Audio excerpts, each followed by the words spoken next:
Sariyuddin Saqatiy bir kuni ashablariga dediki, men 30 yildirki alhamdulillah deganimga istig'for aytaman. Ashoblar hayron bo'lib qolishdi. Taqsir qanaqasiga siz Allohga hamd aytib alhamdulillah deganingizga istig'for aytasiz? Shunda u kishi aytdilar, bozorda mening do'konim bor edi. Bir kuni bozorga o't ketdi degan gap hamma joyda yangrab qoldi. O'sha bozor tomonga men ham chopib ketyapman. Mening do'konim nima bo'ldi ekan degan xavfda.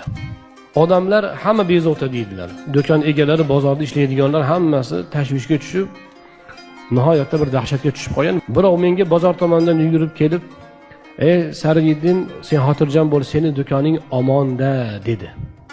Shunda men alhamdulillah dedim. Alhamdulillah deya turib, atrofimga qarab boshqalarning iztirobini ko'rib o'zimdan uyaldim.